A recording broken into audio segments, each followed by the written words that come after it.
This is the top hatch for the CARF Corsair. I used to have the latch on the bottom of the floor in here, but it took up a lot of real estate, so I came up with this idea, and I'm going to cut this off back to here so that doesn't stick down into the area where the switches are. But this is the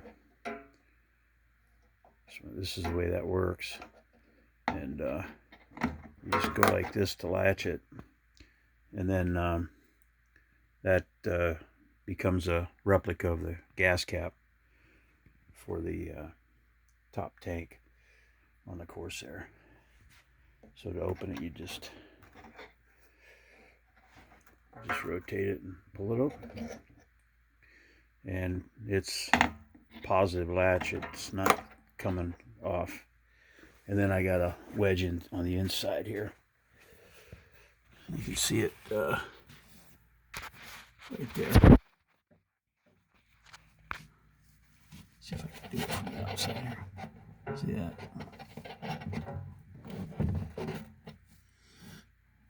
And this other, here, let me go back around again.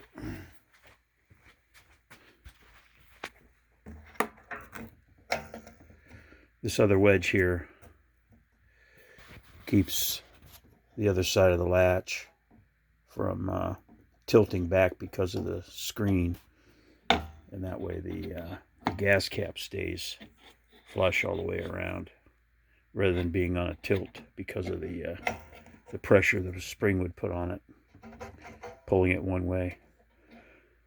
So that's it. I wanted to show you that.